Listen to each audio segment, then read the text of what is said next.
ați venit din nou pe drum pe cale. Invitatul meu de astăzi este un pelerin care a fost pe Camino de Santiago de multe ori și nu numai. A parcurs și traseul celor 88 de temple din Japonia, traseul Shikoku. S-a îndrăgostit atât de mult de fenomenul Camino, încât de 16 ani locuiește în Santiago de Compostela, el fiind din Scoția. Și-a pus viața în slujba pelerinilor, este mereu pe Camino, mereu înconjurat de pelerini, a scris ghiduri pentru diferite rute și toate încasările din vânzarea acestor cărți merg către pelerini. A lucrat la biroul pelerinilor din Santiago, cântă la orga din Santiago de Compostela, la orga din catedrala din Santiago de Compostela. De curând a jucat în cel mai nou film despre Camino, numit The Way, My Way. Este un personaj foarte cunoscut printre pelerini, este numit chiar legenda Camino. Numele lui este John Rafferty, dar toată lumea, toți pelerinii îl cunosc drept Johnniewalker Santiago. Am avut plăcerea să-l cunosc pe Johnniewalker în Croația, la festivalul Adria Camino, și cu această ocazie a transmis un scurt mesaj telespectatorilor Angelus TV, alături de Bill Bennett, regizorul filmului The Way, My Way. Haideți să urmărim acest scurt mesaj. Bill has made a wonderful film. It will make you laugh, it will make you cry. Above all, you will be inspired. And I very much look forward to it being screened in Romania. And until then, la rivedere! În acest scurt interviu vorbește despre filmul în care a jucat, așa că haideți să urmărim și trailerul acestui film, The Way, My Way. It all started on that holiday in Spain. The pilgrims. Pilgrims? Hey. Need a lift, mate? No, I'm in training. Training? Yeah, I'm going to walk the Camino de Santiago. It's an 800-kilometer pilgrims walk in Spain. I am hoping that after this Camino, I won't have to apologise for you anymore. Are you Bill? Yeah, I'm Balazs. Nice to meet you. Here comes Leslie, yeah. Hi. Oh, no, don't hug. I'm Rosa. Rosa. Home for the night? Do they have a turn-down service? That's a joke. Do you sleep well? No, there was someone snoring. Farting. That's disgusting. Ce n'est pas la bonne route? Ah, bonjour, madame. Bonjour, monsieur. Somewhere along the way. I don't know why I'm doing this walk. I want to let the walk give me the answer. Hope you find what you're looking for. Somewhere along the way.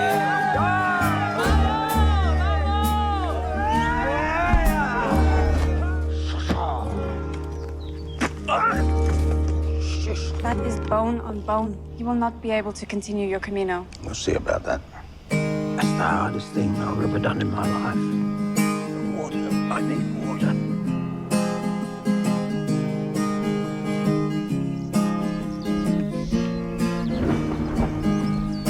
I see this walk as an 800-kilometer long cathedral. This is the Camino. Miracles happen all the time.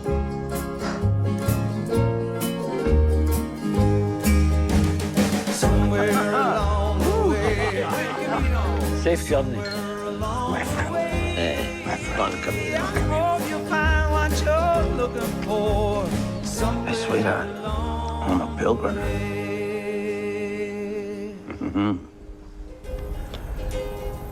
Somewhere along the way. Somewhere along the way. I hope you find what you're looking for. Iar acum să-l cunoaștem pe invitatul meu de astăzi. Se va conecta în direct cu noi din Santiago de Compostela, Johnniewalker Santiago. Welcome, Johnny. Thank you very much. It's a pleasure to be meeting you. Greetings from Santiago. Oh, thank you. So nice to hear greetings from Santiago, the city we all love. Yeah, and we Greetings from a want to Scottish. reach this city. Yeah. Greetings from a Scottish person living in Santiago de Compostela. We've had a huge amount of rain recently, even in the summer. The poor pilgrims walking in soaking wet, but just in the last couple of days, the sun is shining, it's 25, 26 degrees, and the weather is beautiful. So happy to see you and hear you again. We've met in Croatia at the Adria Camino Festival, and we have some photos to share from that festival. Ah, there we are. It was a wonderful festival, bringing together all of these organizations, many of them from emerging democratic countries. Really lovely. And there's the cast of the film. And we showed the new movie film, the new Camino movie, The Way, My Way. And these are some of the actors. The director, Bill Bennett, walked the Camino some 10 years ago, and he brought back the pilgrims that he met on the Camino to be actors in the film. So it's a novel and unique approach to making a feature film. We will talk about the movie later, because our viewers just saw a trailer, the movie trailer, but we will talk about that later. First of all, so we'd like to know how you ended up living in Santiago. So you walked many, many caminos. Oh, yes, I have. Yeah, so we are all ears to hear your story. Well, I spent my professional career as a chief executive. I was appointed to my first organization as a chief executive when I was quite young. I was 24 years of age when I was appointed the director of a quite small public voluntary organization in Scotland, but it grew over the years, and I subsequently went to bigger jobs and bigger jobs.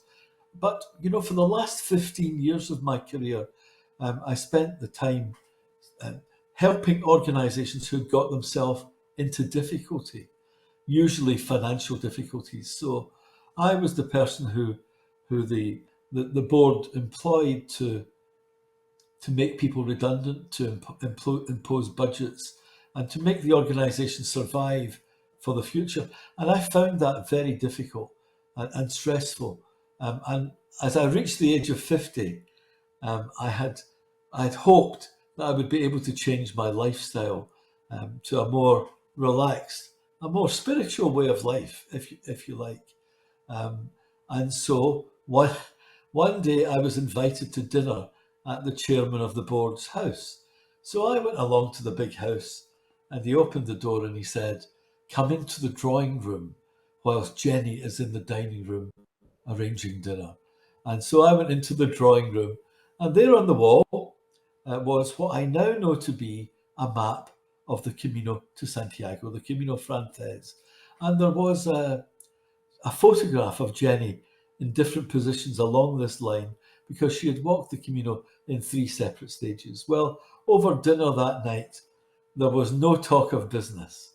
Jenny, you ask a pilgrim about the Camino, and it's like winding up one of these little toys, and you just set it in motion. Well, Jenny set off describing the fellowship of pilgrims, the way in which pilgrims come together, and no matter the different languages, everybody understands each other. She talked about the beautiful views of Spain, the countryside of Spain, the friendliness of the people. She spoke about getting blisters and how you deal with these. She spoke about socks. She spoke about sleeping bags. And of course, I was greatly intrigued by all of this, because I spent my youth on the Scottish hills. And although I had been behind a desk for 30 years at that point, my imagination was fired. And I thought maybe one day I could walk the Camino to Santiago. Well, I then sat at my desk for 2 or 3 years working out how much was in my pension fund and when I could make the change. Now, I had been going to Seville in the south of Spain for some years in the summer times, playing the organ in a local church and so forth. And my ambition was to retire to Spain. But because of my connection with Seville, I found out that there was this very beautiful and historic and long Camino route called the Via de la Plata, the silver route from Seville to Santiago, and on the 2nd of January 2007, I set out from Seville, and I looked back like Arnie Schwarzenegger at Seville, and I said, I'll be back. Well, little did I know that 36 days later, when I arrived in Seville, having walked 1,000 kilometers, speaking very, very little English, because local people didn't speak English, so I had to speak my faltering Spanish. I arrived in Santiago, and everything had changed. I discovered this very beautiful city. I had discovered this like a parallel universe of pilgrimage. Pilgrimage goes on in every single culture. And here in Spain, I discovered the many routes of the Camino de Santiago. And I wanted to walk more. So I asked the Confraternity of St. James if they had any walking notes to the Camino Inglés. That's a 5-day route from the northwest tip of Galicia, where the medieval pilgrims used to arrive by boat from Scandinavia, from England, from Wales, from Ireland, from Scotland. Used to sail by boat to A Coruña and then walk down into Santiago. And they said, we've got some old notes, but if you're going to walk that route, could you write a guidebook for us? Well, I walked the route and I did write the guidebook, which turned out to be my first guidebook. But it also set off a magnificent obsession. And you know, I've now published 19 books, and all of the money from these books goes to the pilgrim associations. So I've raised about 250,000 euros through the sales of these books. They sell them and they take the money. Now, in amongst all of this, in those days, if you remember, pilgrims arriving at the pilgrims office in Santiago, they went in and they handed over a thing like this, a credential with stamps in it, and the stamps show all of the places where the pilgrim has stopped. And if pilgrims have walked at least 100 kilometres on foot or 200 kilometres on bicycle, they're awarded a traditional certificate called the Compostela. And in these days, it was handwritten. And so I volunteered. I was the first volunteer. And for 7 years, I spent many, many happy hours in the pilgrim's office writing. But I think in 2007 you were quite alone on those routes, right? Well, I was totally alone. You know, Gabriella, when I set out from Seville, I didn't speak a word of English until I reached Salamanca, which is 500 kilometers, which is halfway through. And I met another pilgrim. And you know what I used to do? I had a phrase book, and I used to write down Spanish phrases on pieces of paper. Do you have a room? Do you sell food? Where are the yellow arrows? Because the Camino routes are marked with yellow arrows. And if I got lost, I would just point to these phrases in my book. Do you have a room to rent where I can sleep tonight? And that was how I communicated with local people. Yeah, very interesting. You were quite a pioneer there. Well, yes, but of course, the Camino Frances is the busiest route and was the busiest route then. And I was walking in the dead of winter. So, and people were astonished that there was a pilgrim walking. But of course, I'm Scottish, so I didn't mind. It was very cold in the morning and very cold in the evenings, just like in Scotland. I have to say, Gabriella, within a few days, I had to buy sunscreen for the bald pate because the sun was very strong during the day. So it was a mixture of hot during the day and freezing cold at night.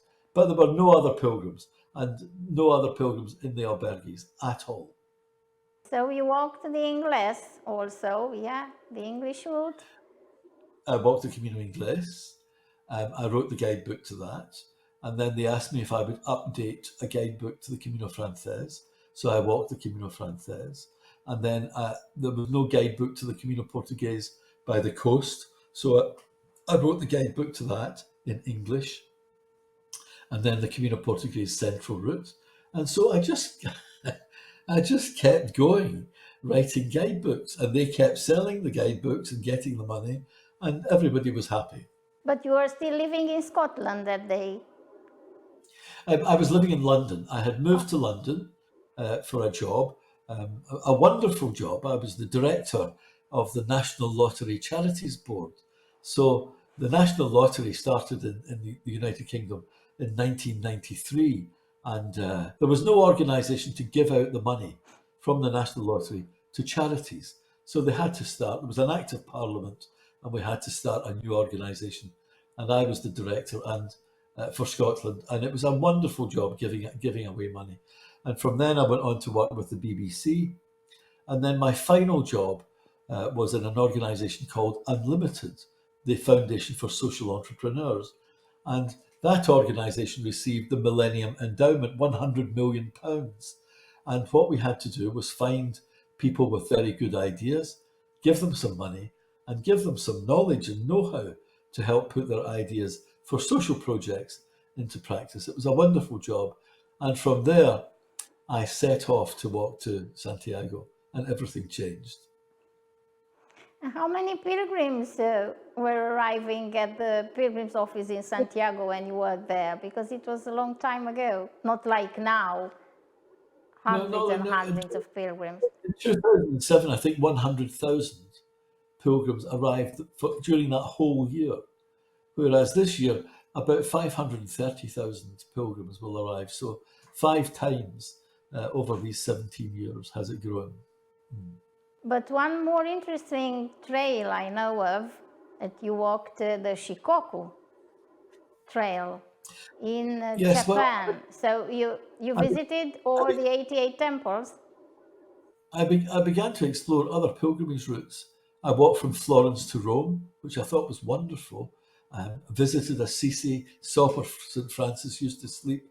And I was intrigued by pilgrimage. And of course, I'd heard about this Buddhist pilgrimage on the smallest island of Japan called Shikoku, where in the 12th century, a Buddhist priest called Kobodaishi established 1 or 2 temples, and now there are 88 temples around the circumference of the island.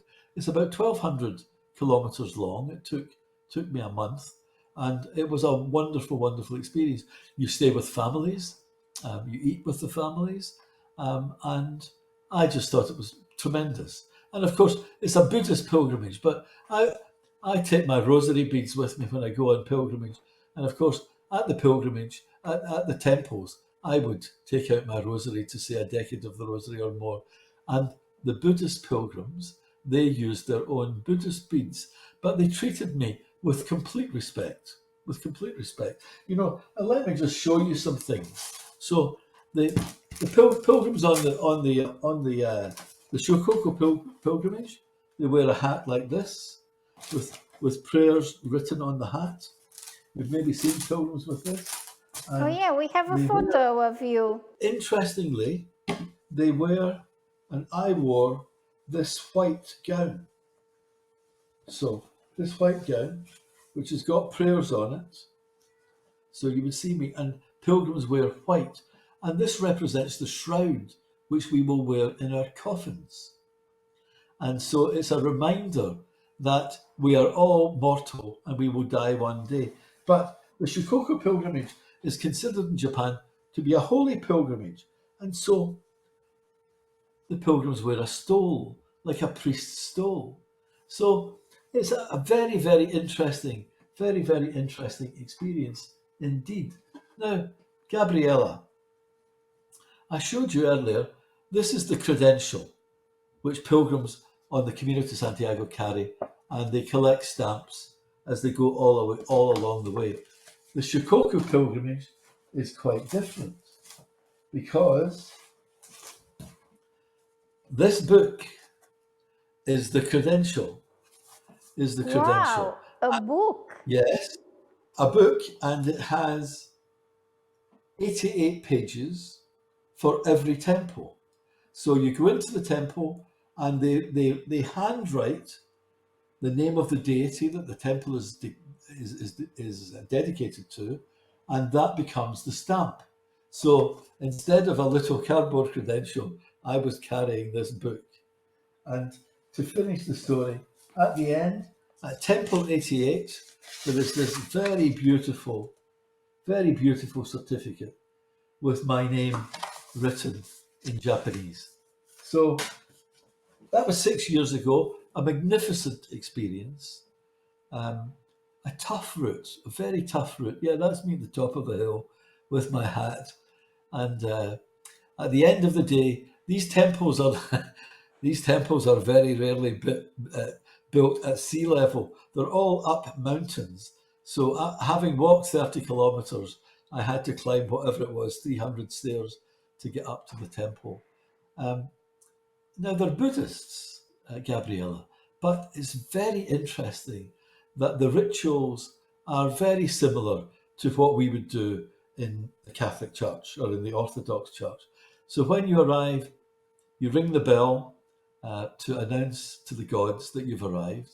You bathe your hands, so just like holy water, and you touch you touch your head, you touch your eyes, you touch your nose, you touch your mouth, to cleanse yourself before you pray. And I just found it fascinating. Yeah, it seems quite interesting. So it's more difficult than the Frances or the Norte if you need to climb. So yeah, the mountains and stairs. Physically much more difficult, and a lot of it is on the road. So you're walking maybe 700 or 800 kilometers on asphalt on the road, and that's very difficult for your feet. In that day, I was there 6 years ago in 2018. In that year, only 4,600 pilgrims walked the 88 temple route. Now, several 100,000 pilgrims travelled between the temples, but they do it on cars. The Japanese people do it in cars and on buses, and they still collect stamps. And many of them on that white garment get the stamps on the white garment so that they can wear the white garment in their coffins when they die. So for the Japanese people, it is visiting the temples which is important, not walking from temple number 1 to temple 88. So they don't mind if they drive it. So 4,600 pilgrims that year walked the 88 temple route, but only 200 pilgrims of that number were from outside of Japan. So I think that number has increased now, but very few foreigners doing it. Yeah, I remember now that you said about the coffin. As the medieval Camino pilgrims, so the pilgrims who used to walk the Camino de Santiago, they wanted to be buried with the shell, with the scallop shell. That's exactly right. Yeah, in the coffin, to have the scallop shell with them. And still in some excavations, there was one in recent years in the River Thames in London, where they found a scallop shell, a pewter scallop shell that had been worn by a pilgrim who had subsequently died and had been buried. One of the significant aspects of the Shikoku pilgrimage, which I think is just wonderful, is the practice. It's called osetai. And osetai are gifts which local people give to the pilgrims. Now, this is truly giving without receiving. And I got osetai every single day of the month that I was walking. So if I was in a supermarket, having bought my shopping, someone would come and put a packet of biscuits in my bag. I got on the bus one day and a man ran to the front of the bus to pay my fare. People came out of their houses to give me cold drinks. A woman gave me money. I went to church one Sunday. I found a Catholic church, and I went to Mass, and during the Mass, a woman came over and handed me the equivalent of 50 euros to say, this is for you to have food on your journey. I was very, very touched. And on the coldest day, because I was traveling over the mountain, moving into winter time in Japan, and it was freezing. It was absolutely freezing, and I was starving. And well, lo and behold, I could hear the creaking of this bicycle coming up behind me. And I turned around, and there was this very, very elderly gentleman in a very old bicycle, cycling along. And on the front of the bicycle, he had like a milk crate. And in the milk crate, he had things wrapped up in silver paper. And he said to me, "O Henro," and that's the word in Spanish for the pilgrim in Shikoku. And he handed me this little bundle of silver foil? Well, it was roasting hot. And what he had done was he had roasted potatoes in the fire in his house, wrapped them up in silver foil, got on his bicycle, and he went out to find pilgrims that he could give this hot food to. It was a wonderful experience. Yes, indeed. Yeah, wonderful. But how did they know you are a pilgrim? So about the hat? So the scallop shell is the hat? The hat, the white garment, and the stole. So that's how you identify pilgrims. Sometimes Westerners in Japan don't wear the white garment or the stole, but everyone wears the hat. So you could recognize the Shikoku pilgrims by their hat. Yeah, very interesting. Yeah, very interesting.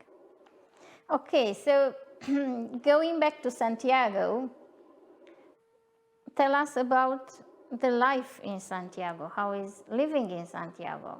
And more than that, tell us about the cathedral and the organ. I don't ask you now about the Butafumero. I know that everybody asks you that. Is it swinging or not, the Butafumero again? It's back in action. It's back in action, and it's being used frequently, sometimes three times a day. So people just need to keep going to church, and you might see the boat. And so I was writing Compostelas as a volunteer, and one of the lads in the office, one of the chaps in the office called Danny, he's my oldest friend here in Santiago. He said to me, "John, you're coming here to Spain, to Santiago, with great regularity, volunteering and writing these Compostelas, and you're living in a hostel, and it's costing you money. In my family, we have an apartment that we don't use, so I ended up renting this apartment. I still have my house in London, but I started coming and staying in Santiago more frequently. And then one day I decided I just had to make the move. So I was the chairman at that point of a group of hospitals, a large group of hospitals in London, St George's University Hospitals. And so I resigned from that, and I came to Santiago to live full time. That's 15 years ago. Now, moving from London to Santiago is quite different, because London has 8 million people and Santiago has less than 100,000 people, 30,000 of which come and go from the university. So when the university is not in session, more than 20,000 students leave, and often the teachers leave, the lecturers leave as well. So, they say that if your bag is snatched in Santiago, it will be on the front page of the newspapers tomorrow morning, because it's a quieter place, a more sedate place. I was over in London. It's full of pilgrims. So you are amongst the pilgrims every day. So I think you can feel the vibe, you see the pilgrims, their happiness, their tears, their emotions. Absolutely, and that's the wonderful thing about it. I'm speaking to you from my house, which is 7 minutes walking from the cathedral. And outside my front door, there is a yellow arrow on the ground, because I stay on the route to Finisterre. And many pilgrims, when they get to Santiago, want to walk out to the coast, where in the Middle Ages, people thought the horizon was the end of the world. And if you sailed to the horizon, then you might just drop off the edge, because they didn't fully understand that the world was round. So many pilgrims walk to Finisterre and Muxia, and every morning I wake up, I can hear the tapping of their walking sticks on the pavement, and it's a great pleasure to me, and often a surprise to the pilgrims, when I open the door in my pajamas to wish them Buen Camino, which is the greeting that every pilgrim gets when they're on the Camino. So have a good Camino today. Yeah, I really think it's a blessing. Yeah, it's a blessing to live there. And another blessing is playing the organ in the cathedral, I think, to be in that spiritual environment. So we will watch now a short video of you playing the organ in the cathedral.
we are back in the studio. We were daydreaming, listening to you playing the organ. And might I say that that particular recording is from a church in Malaga, not from the cathedral here in Santiago. The cathedral here in Santiago, the organ is magnificent. It used to be two separate organs, and it had two organists. And you might be interested to know that there are many organ pieces written for two organs.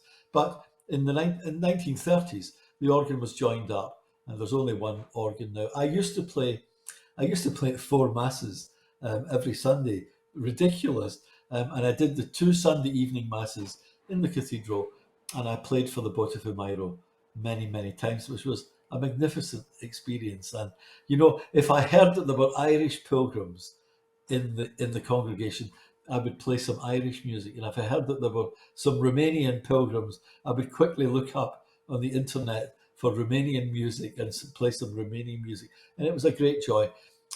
Nowadays, I spend most of my time in the Basilica of San Agustin, which is run by the Jesuits here in the centre of Santiago. And I'm just back from London.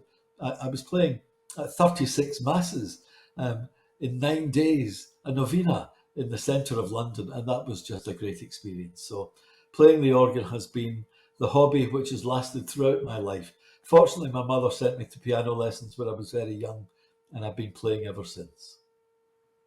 So nice, yeah. But you were in London also for a screening, because so you walked lots of Caminos, even the Shikoku. You live in Santiago, you are a Camino legend, and you are a movie star. So let's talk about the movie, The Way, My Way. Well, there's Bill Bennett in the white jacket, and he's an old friend of mine, and he wrote a book called The Way, My Way about his very own Camino, which took place 10 years ago.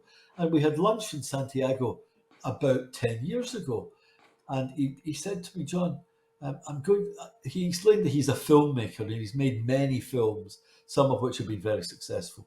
And he said to me, I want to make a film of my book, The Way, My Way. And I said to him, it costs a lot of money to make films. And he said, well, there are ways of raising monies. Anyway, 10 years passed. Poor Bill was diagnosed with Parkinson's disease some 6 years ago, but he's very stubborn and tenacious character with a great deal of courage. And just over a year ago, he wrote to me saying, John, I'm going to send you the script for my film, and I've got the money, and we're going to make the film. And when I saw this script, I was very, very, very impressed with it. And I realized that if he made this the way that he was talking, of using real pilgrims, relating real experiences to each other, this would be a very powerful, powerful movie, and one which would last. And I think it's a great gift to the Camino de Santiago, because it displays, it's a real story, it's a true story. And it displays the wonderful scenery of the Camino de Santiago, and also the bonds which takes place between pilgrims as they share their experiences, their life experiences with each other. And of course, a huge change takes place in Bill, and the character who plays Bill explains this very well. And so along the line, now I'm about to tell you, Gabriella, the true story of my involvement in this film. So they needed what he described as an older person to take part in the film, and the person that they had selected couldn't do it. So being an older person, he phoned me up and he said, could you do this, John? So I went out to Cebrairo, and I've ended up acting, well, not really acting, just being myself in the film. And I walk up the hill to Cebrairo, which, as you know, is a very stiff elevation. And when I got to the top, I sat down and had a drink with Bill, the actor playing Bill. And there was no script. And Bill said to me, just start talking as you would pilgrim to pilgrim. And that's the scene that you see with me in the film. And it's a huge pleasure. Yeah, the movie is amazing. Yeah, I had the chance to saw it to watch it in Croatia. Yeah, at Yes, the festival. and when I was in London, they had a screening for distributors. So the way it works is companies buy the film and they show it in their cinemas. And I just happened to be there and I got the chance to speak to them.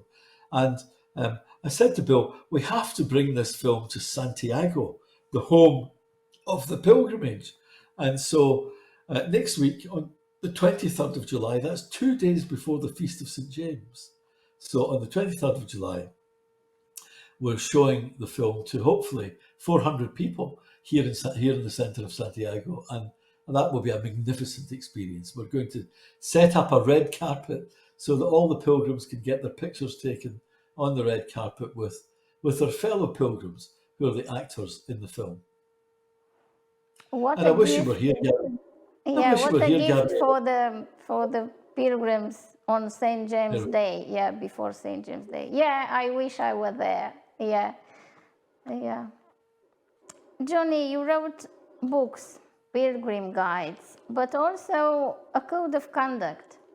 And I have it here. So, on a piece of paper. This is in English, and I got it from you in Croatia. But we also have it in Romanian. And before reading it out, I'd like you to tell us about this. Well, pilgrims are generally very well behaved and polite, and they treat each other with great respect and with great care. But of course, Gabriella, as the Camino is growing in numbers, this year 500,000 people will receive the Compostela. And we don't know, a fact we don't know is how many more pilgrims are out there walking for a weekend or walking for a week and will come back at a future date. Some people say 3 times the number who arrive in Santiago. Sometimes some people say 5 times. So these are huge numbers of people. And in the network of Camino associations, people felt that the leaders felt it was perhaps time to lay in place a code which says, here is what you should, here are the values of the Camino de Santiago. And the values of the Camino de Santiago are founded on fraternity and fellowship and treating each other with respect and mutual dignity, being polite to local people, not leaving litter. If you litter, pick it up and take it with you, and so forth. And so we felt it was appropriate to produce this as a code of conduct. Many countries, for example, Gabriella, have a thing called the Countryside Code, which says treat the countryside with respect, don't light fires, close gates if you open them. And so we thought, modelled on this Countryside Code, we would produce a Pilgrim's Code of Conduct. And the international associations, the country associations, and that particular code was drafted in Australia, and I adapted it and circulated it. So the Americans have this, the Canadians have it, the South Africans, and so forth. The United Kingdom associations they're looking at producing their own version to go inside the Pilgrim Passport that I showed you earlier. So hopefully this will have some impact on helping to improve things on the Camino de Santiago. Yeah, now we also have it, and I'll read it in Romanian for our viewers and for all pilgrims. Codul de conduită al pelerinilor. Un pelerin nu așteaptă nimic și este recunoscător pentru tot. Camino de Santiago este numele dat rutelor din toată Europa și nu numai, care duc la mormântul apostolului Iacob, despre care se spune că se află în catedrala din Santiago de Compostela. În fiecare an, multe sute de mii de oameni parcurg acest pelerinaj pe jos, călare sau cu bicicleta. Toți pelerinii sunt rugați să prețuiască traseul Camino și să respecte localnicii, alți pelerini și traseul în sine. În special, pelerinii sunt rugați să fie respectuoși și atenți la localnici, prin a nu produce zgomot inutil la trecerea prin sate sau orașe, hospitaleros în alberghes și cei care se pun în slujba pelerinilor peste tot. Deseori, aceștia sunt voluntari și merită recunoștința și respectul nostru. Organizațiile de pelerini care asigură cazare pe bază de donație, Asta nu înseamnă că acele cazări sunt gratuite. Apreciați valoarea și donați în consecință. Pelerinii parteneri de drum, fiți politicoși și evitați să faceți zgomot inutil pe traseu sau la locul de cazare. Mediul înconjurător pe Camino, evitați aruncarea gunoiului, ridicați-l și luați-l cu voi. Baruri și cafenele de-a lungul traseelor. Dacă doriți să folosiți toaleta lor, vă rugăm să cumpărați ceva. Și atunci când o faceți, să aveți disponibil numerar, deoarece multe locuri nu acceptă plata cu cardul. În alberghe, nu foșniți pungi de plastic și nu aprindeți lumina puternică dimineața de vreme. Folosiți mai bine o lumină de veche. Pentru porniri la drum foarte devreme, împachetați-vă bagajul cu o seară înainte sau duceți-vă rucsacul în altă parte pentru a împacheta. Tu ești singurul responsabil pentru bunurile și bagajele personale, pentru organizare și planificare și comportamentul tău, fii prietenos. Mai este aici, la finalul acestui cod, numărul de urgență pentru Europa, 112, și aplicația pe care puteți să o descărcați pe telefon și să vă înregistrați, Alert Cops. Aplicație care funcționează în Spania și în caz de urgență puteți să o folosiți. So thank you very much, Johnny, for this code of conduct. And thank you. You read that beautifully. Your Romanian's very good. Yeah, thank you. Well, I hope so. It's better than mine.